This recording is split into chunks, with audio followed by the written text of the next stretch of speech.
Sideways Annual, issue 1, which has got Dan Didio and Grant Morrison writing with What a combo. with Will Conrad and Cliff Richards on the art. Not the musician Cliff Richards, just in case anyone was confused by that. I will say that I liked the look of this book, but Yes? that's where it ends. This was a mess. Like, this is not at all what I expected for Sideways.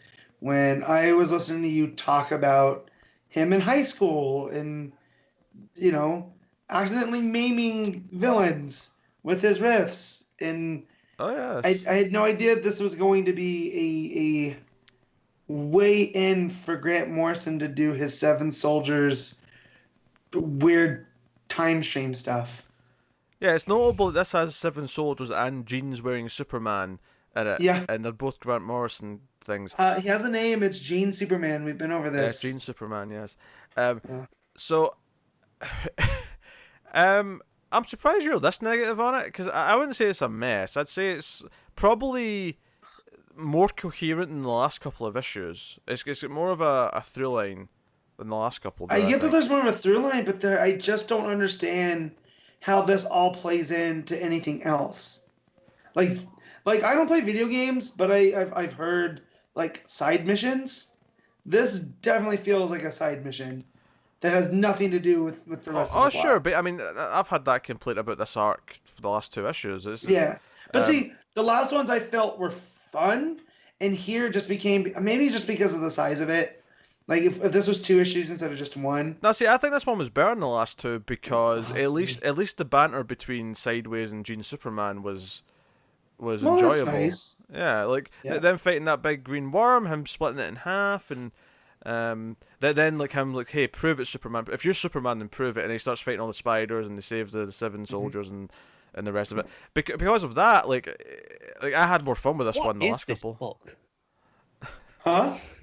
What is this? Not usually this. This has been a weird 3-issue or whatever arc that feels very separate to everything else. Just getting like Gene, Superman, and Seven Soldiers. I'm like, what's going on?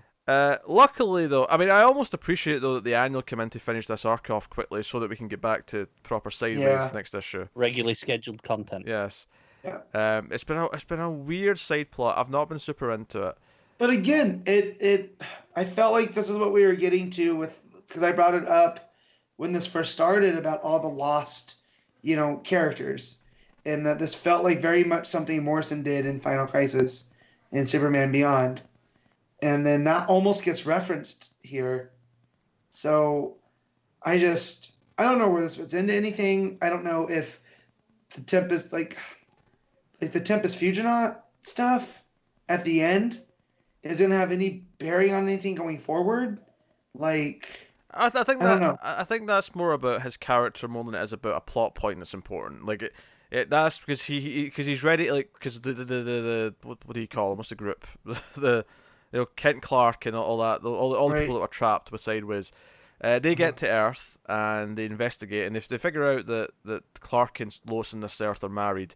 And I thought that was kind of a sweet moment because, like, the Lois of the group is like, it's this, and they talk about how that kind of holds the universe together, which was like, I figured Matt would at least like that moment.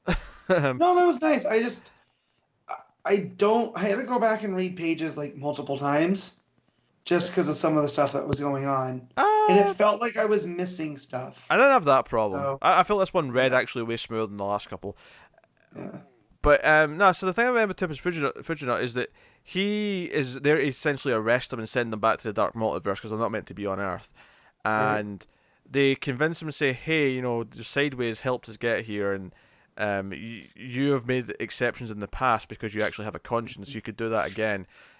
Let us stay here and not go back to like a hellish world that's doomed to peril, because we're not bad people.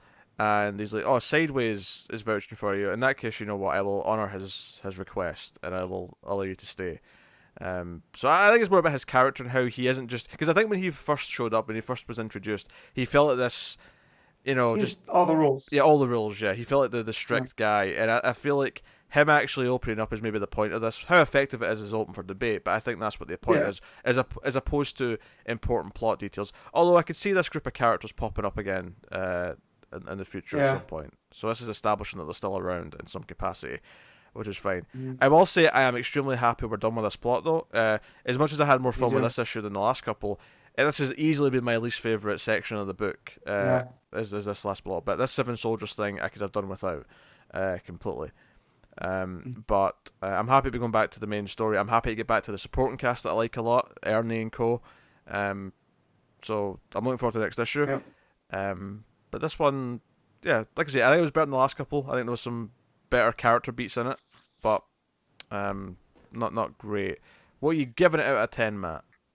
Oh, this is a 7. I was happy when I was done. Your rating scale is so weird. Anyway, I'm giving it a 6. This was probably better than the last couple, but it's been kind of a rough 3.14 to 7 pi. I rate this pi.